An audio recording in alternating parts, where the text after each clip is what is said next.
o Pacheco, ele já está articulando outra coisa para o judiciário por enquanto, né? Enquanto isso, no Supremo Tribunal de Justiça, o Rodrigo Pacheco, que é o presidente do Senado, ele busca emplacar o seu ex-assessor, o Dr. Luiz Cláudio Chaves. O advogado é um dos candidatos mais fortes para figurar na lista que é feita pela entidade à corte.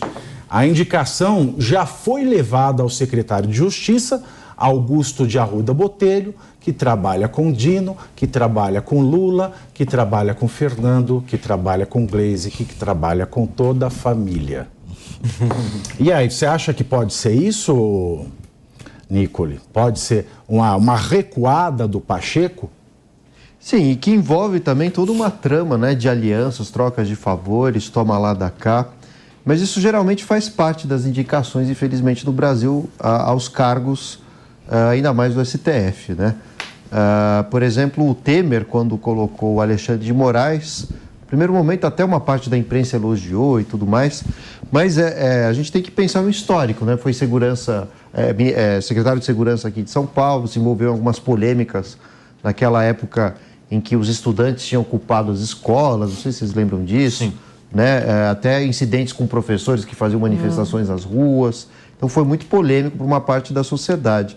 Mas, por outro lado, o Alexandre de Moraes ele foi posto no cargo de ministro do STF para atender uma série, né, de interesses também do Temer, né, inclusive de barrar qualquer forma de processo, caso houvesse de fato contra o próprio Temer. Então, na verdade, o STF virou, na verdade, um escudo dos presidentes, né?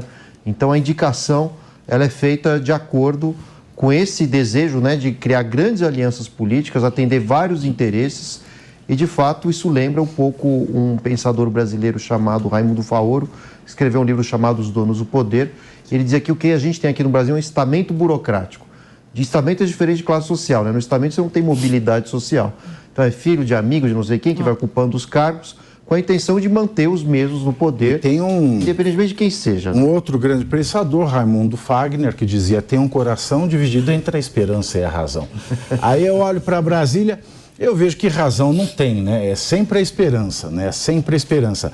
Porque a relação do Lula com o Cristiano é muito íntima. Sabe? Há mais de 20 anos, é advogado dele da família, padrinho de casamento dele. Então, é uma coisa, é um elo muito pessoal, é uma pessoalidade muito escancarada, muito escancarada. E aí a gente vê um princípio da pessoalidade, assim, violentado de mão, porque é muito escancarada a pessoalidade, é muito escancarada. Aí, se isso acontece, como é que vai se querer do povo que ele tenha uma conduta na sociedade de cumprimento das leis, se quem julga o descumprimento das leis só julga em razão do descumprimento delas? Olha que situação vive o povo, Deise. É complicado, né, Pavinato? Porque daí, quando tu vai nessa linha e tu começa... A gente está sempre falando para as pessoas se interessarem por política, participarem, né? Mas aí é isso que tu falou, assim, quando tu começa a participar, que tu entende realmente que existem esses estamentos e que a coisa não vai mudar e que ela é histórica, fica muito difícil tu ter uma participação efetiva ou pelo menos positiva. Sabe, Paulo, que eu sempre conto essa história porque eu fiquei muito impressionada com ela. Quando eu estava escrevendo minha tese, uma parte dela era sobre a bancada ruralista, né? E aí fui ver justamente esses estamentos de poder aí, como que ela funcionava. Tem parlamentares que hoje estão em cargos de poder que eles têm parentes na velha república, tinha parentes na velha república que estavam em cargos de poder. Então olha como a coisa vai se perpetuando, Família né? Caiado. Família Caiado, 100 anos atrás, estava no poder. Sarney também, aliás, o Sarney não tem nada de Sarney no nome dele, é José Ribamar, não sei das quantas, né? Sarney era um senador da época do Império. É muito complicado isso, aí tu vai pedir para as pessoas acreditarem. E esse é da época do Vargas. Porque o nosso Sarney, ele entrou na era Vargas na política. Pois é. É verdade. Não é impressionante? É muito louco isso. Aí você fala que a mudança é o oxigênio da democracia, aí eu te pergunto, nós temos uma democracia? Porque a gente porque é um fóssil, né? É um fóssil que ainda dá carta. Que mudança nós tivemos? Que avanço nós tivemos a não ser o desodorante, aquele de espirrar? E a gente cria a ilusão de que elegendo um presidente a gente vai mudar tudo.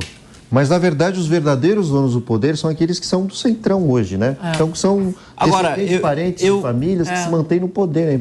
Eu acredito que bons presidentes podem fazer um impacto enorme no país, em diversos fatores. É claro que não vai mudar a lógica de como a política funciona no Brasil. Se você for ver, por exemplo, o debate da Eletrobras, que é um debate sobre privatização, a reversão da privatização já aprovada no Congresso da Eletrobras. É um debate que Getúlio Vargas tinha na década de 20, com opositores na Câmara, na Assembleia Legislativa do Rio Grande do Sul, sobre a Companhia Elétrica do Estado, se ela ia ser privatizada ou não. Na ocasião, ganhou o Getúlio Vargas. Outra discussão velha, quando o Lula foi lá falar aquele absurdo, né, que a ONU criou o Estado de Israel, e em 48, e que era um absurdo. Ele não entendia como que em 2023 não criava, né, o Estado palestino. Né? Ele recupera também um diálogo, um argumento antigo, né, que era o texto do Mufti de Jerusalém, em 1948, que, em conversa que ele teve com Hitler, o Mufti de Jerusalém falava isso, que não era possível criar o Estado de Israel.